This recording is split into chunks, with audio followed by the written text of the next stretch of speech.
All right, welcome to the latest episode of the Coleman Power Organic Fitness Podcast. I have my latest guest here in front of me, Rossie Mc Mahon. Say hello to the listeners.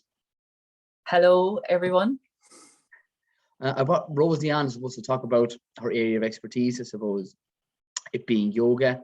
And I suppose, Rossie, if you could give people in relation to your background and how you got into, I suppose, the old health and fitness scene, it'd be great. Absolutely, no problem. Thanks for having me, Coleman. I'm delighted to be here. So my journey started 23 years ago when something quite tragic happened to me. It was grief, death, that quite shocked the system. And from that, I made a transformation. I had to pivot my life from that experience. First of all, I had to heal from the grief that took about a year. And then I came up with lots of realizations of the importance of health and well-being for your mental fitness and your state.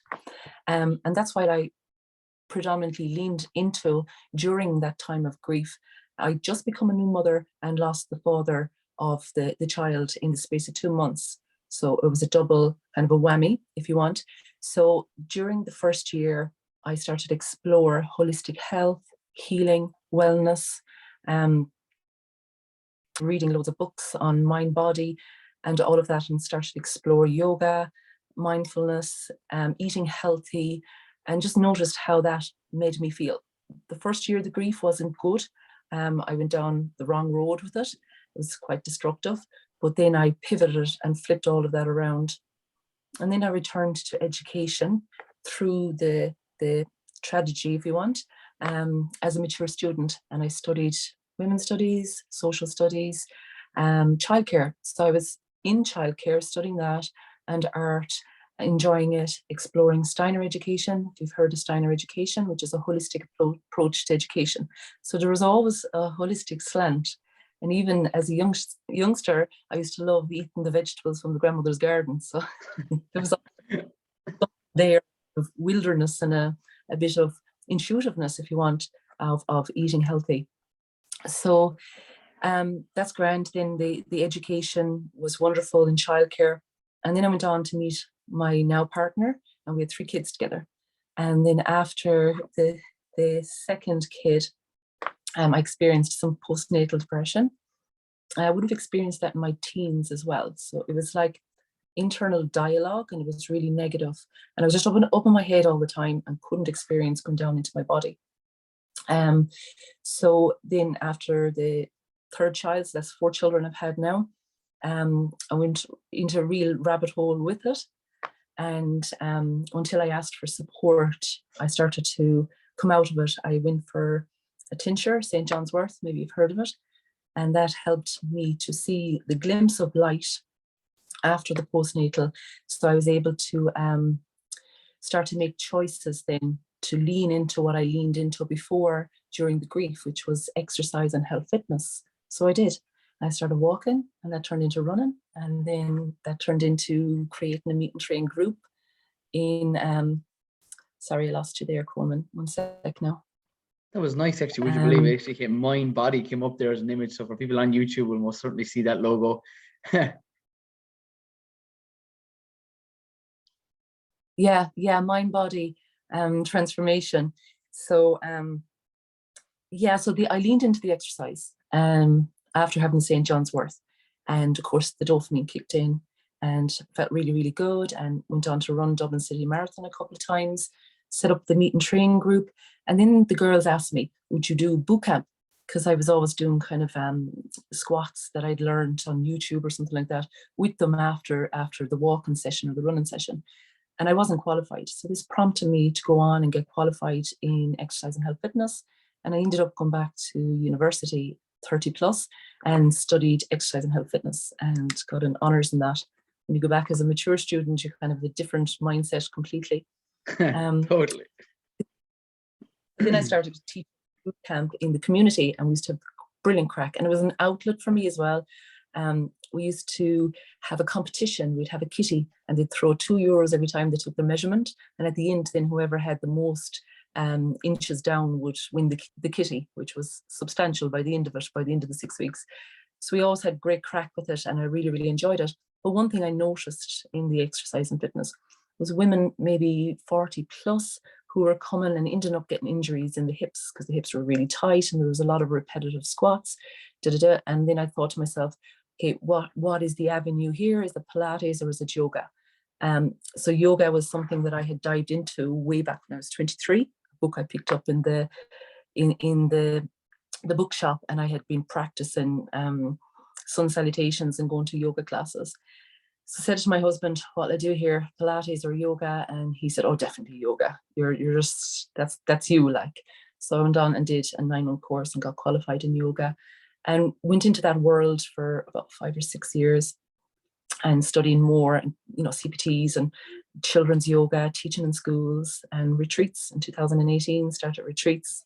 Great girl for that. Love gathering people and sharing nuggets of wisdom and teaching them meditation and yoga and eating healthy and mindfulness and drinking cacao and all of that jazz and going wild swimming. So I'm here in Dublin at the moment. I've got my mocks this evening, holistic health massage. So I haven't stopped studying. I'm 45 now. And I don't think you're ever too old to go back to learn some new skill or to pivot your life to learn something new. Yeah, no, that's great. I suppose your backstory is rooted in your own experience coming out of, I suppose, traumas, and the likelihood of you improving on that is all down to you doing those things, going back to college, working through it, getting information. And information is one thing, and then putting it into practice is the other. And I suppose if you could lean towards, a lot of listeners mightn't be into yoga as much as myself and yourself. If you could explain maybe the benefits to it and who you would even recommend it to. Yeah, for sure. But when I was in that bookstore, 23 years old, and I'm looking at the mind body section, and I came across yoga, and it just sparked something. When those moments when you get a spark or a book draws your attention. And I started to read about it, and it's more than just the physical. I started to read about yoga and the philosophy. There's 8 limbs to it. One of it is non-cruelty, and that starts with ourselves, where we learn internally not to be mean to ourselves. So there was more to it than just the actual physical side of it. I did start to practice sun salutations to start with. And one thing I noticed, Coleman, was I was predominantly up in my head, which was very destructive, negatively. However, that I defaulted into that, but it was not a nice place to be in my head. And I didn't learn tools or techniques to transition down to my body. I know walking and running helped it, and exercise. So when I did the sun salutation, something changed. I walked away from it, and I just felt harmony, peace, connection, as if I was whole again. But prior to the yoga, I was shut off from my body and up thinking in my head, and it was quite negative turmoil that was going on there. Yeah, that point you touched on there, we'll further expand on that. Connecting mind with body, or connecting your body with your mind, either which way, is really important, because too many people are in that mindset of go, go, go. And sometimes you really need to slow down if you actually really want to speed up in life. 100%. The journey, one of the hardest journeys we can make is from our head down to our heart. But it's one of the most wonderful journeys you can make. And through the practice of yoga, which is called yoken, the mind and body, it's over 5,000 years old, originated from India. And there's a philosophy. It works with the meridians. It works with all the different sheets of the body, the emotional, the physical, the mental, the spiritual. And it's just so much more than the physical. And yoga is also off the mat, how you treat yourself, how you treat other people, what foods you eat. And then there's another sister science to yoga, which is Ayurveda. And through Ayurveda, you can learn more about yourself. And I guess what yoga did for me, it helped me to go inward. I never had tools when I was younger to know how to go inward. And I learned to go in and be compassionate with the parts that I didn't perhaps like about myself, and become more compassionate about that, and practicing more self-love and self-compassion. Yeah, and I suppose I further want to open and expand on that point of in relation to mental health. it's key for people right now for overall health. Why? Because thoughts become things. And how do you, I suppose, pass that on to people you mentor or coach, helping them deal with exactly that? That's a really good question. I'm studying mental fitness at the moment. I'm 6 months into it, and I've learned that there's two sides to our brain. There's the negative side we default into, and it becomes stronger if we've been defaulting it into it for a number of years. So in that negative side, there's a judge and a critic, and there's 9 accomplice self-saboteurs. So it's a little bit like your brain is a muscle. So it's a little bit like Star Wars. You've that dark going on, but on the other side, you have what you call your sage, your real authentic self, who you were born with. But it has reduced over the years, and we've increased the darker side. So with this mental fitness that I train my clients, before even going on the journey to lose weight, I get their mind right first, so that the saboteurs don't come in 3 weeks, and you probably see this with your own clients. 3 weeks into the program happens and creates negative stress, and then they go back down the rabbit hole of developing the older habits that got them in the place at the start. So when they learn how to do mental fitness by doing 15 minutes a day, 2-minute PQ reps, a little bit like a bicep curl, it's a micro meditation. And what you're doing is strengthening your brain, so you become in command of your brain, and your brain isn't in command of you. Love that. So could you even expand on people who have never done meditation? I'm only, I suppose, getting into it more. People I connect with that I meet either at retreats or at venues or other social events that I go to. Could you give me an example of how one would meditate if they've never done it before, for 60 seconds or 5 minutes, even a small one? There's so many different ways. Sitting down isn't for everybody. Having a shower can turn into a meditation. 2 minutes in the shower, visualizing the water coming down through your body, nurturing, soothing, evoking emotions of happiness, such as joy, peace, and harmony.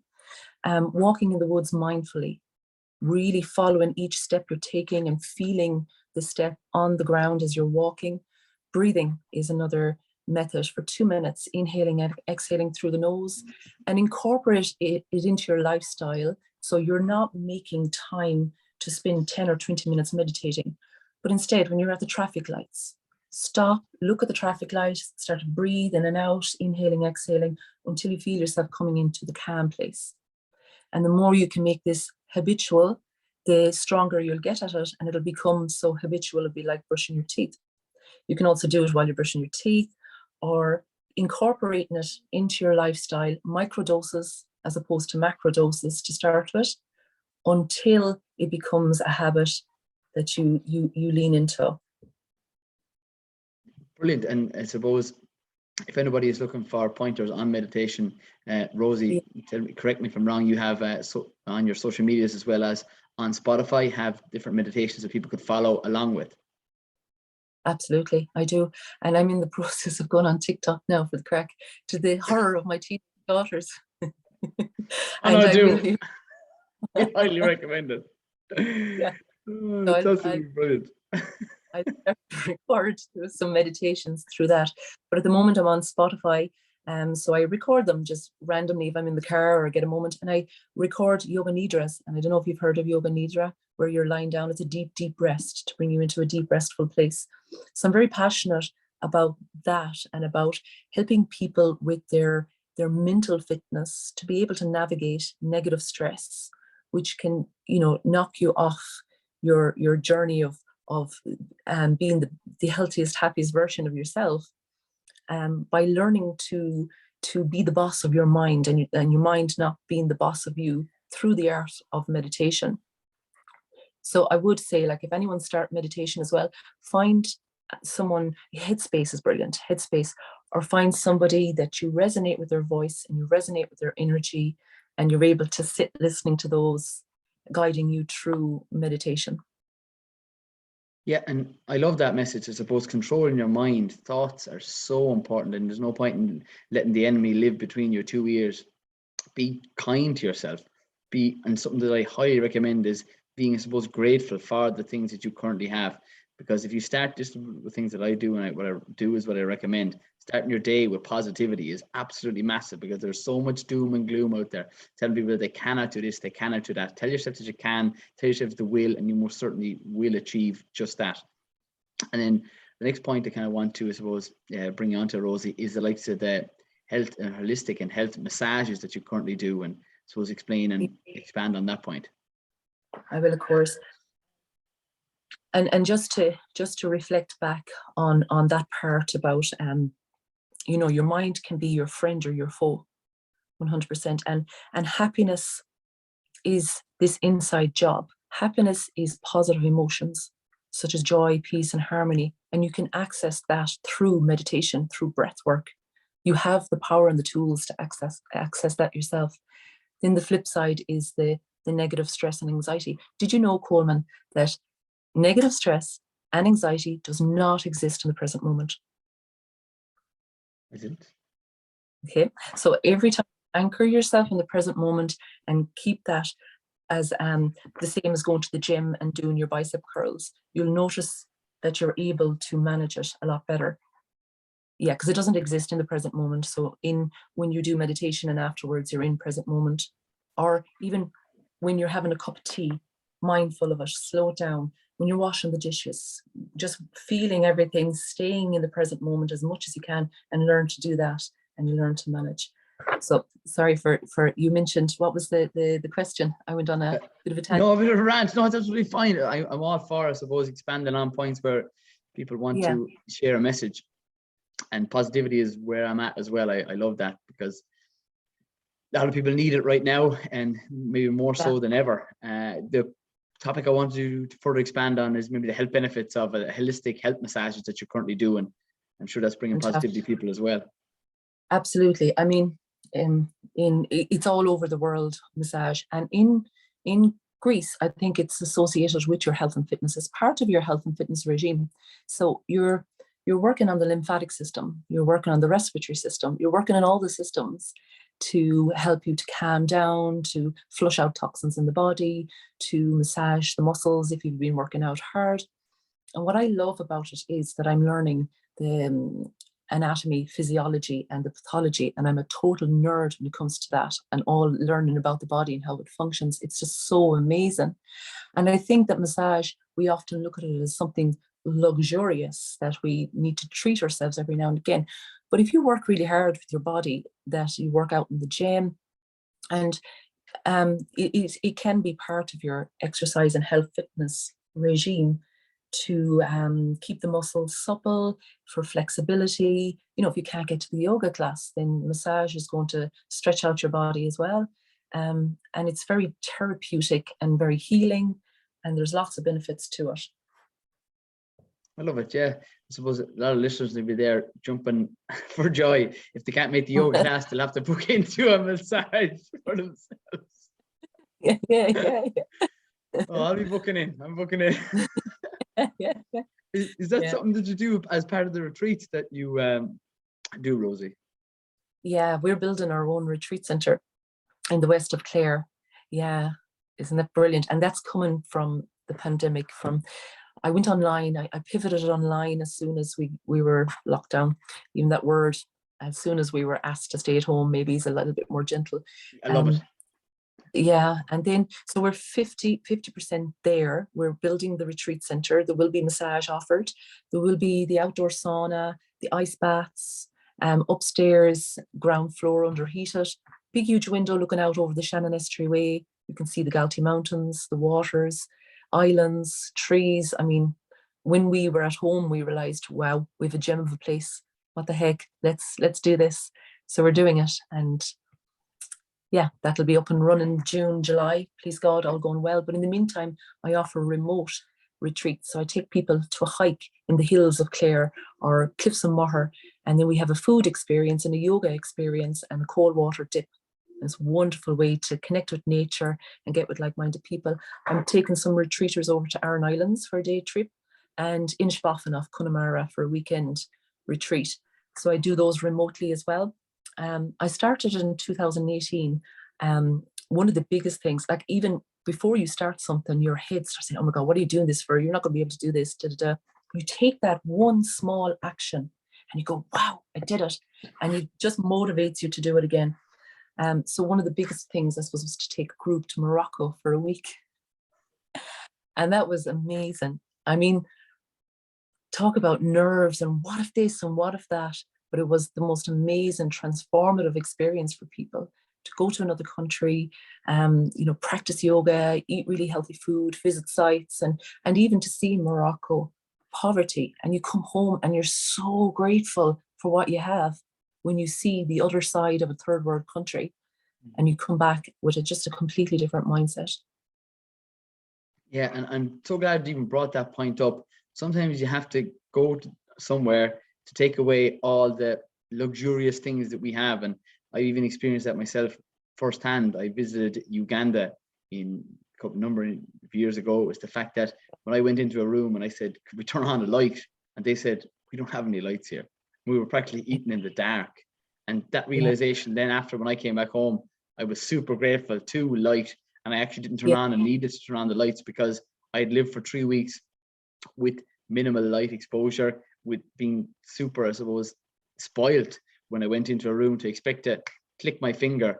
And sometimes that happens with, I suppose, the life that we live in right now. We're expecting immediate gratification, whether it's in a fitness, whether it's in turn on a light switch. And and it's all external, right? And the thing is, everything we need is on the inside. It's there, and we can access peace, harmony, and joy internally. We don't need to look, okay, it is nice to have a nice car maybe in a house, and it's hard to convince people differently over that. They are the external shiny objects, but within you and those people, how humble they were in Morocco. Every house we visited, no matter how poor they were, they offered us tea and they offered us something to eat. Even the poorest of poor. So I suppose you look in. If you can make the journey in, it can be hard. It can be hard if you don't have the tools and the techniques to do it at the start. But if you can find a good meditation teacher or yoga teacher, somebody who will guide you to make that journey in, you're your own guru. You can access all that you need to know from the inside. But I suppose we're programmed to be distracted all the time by shiny objects. Get this and you'll be happier. Do this and you'll be happier, which is just lies we've been told, where happiness comes from the inside. Joy, peace, heart. I totally agree with that. Sometimes the less you have, actually the more you have. The less external gratification that you're looking for, you're going to have more time for yourself, which is what people are actually looking for.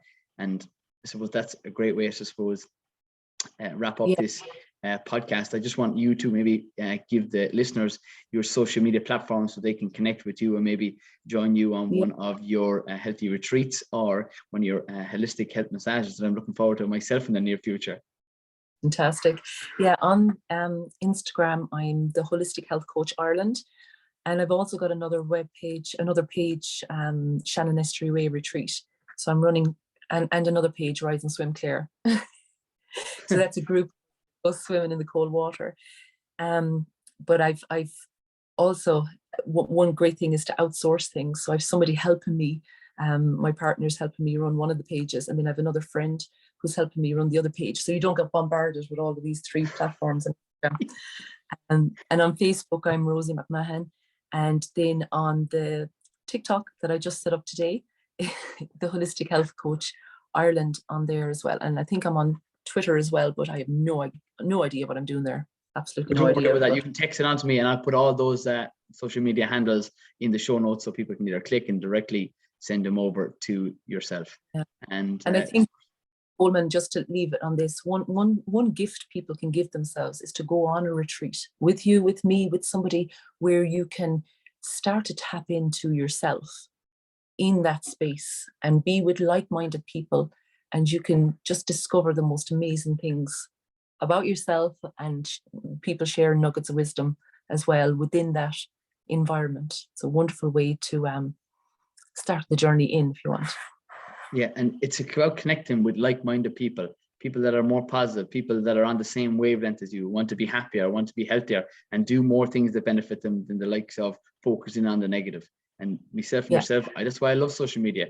Up till 4 days ago, we had previously we still haven't met, but we've connected on different social media platforms now, and that's the power. And a lot of people will demonize social media, but it's the fact that how you use it.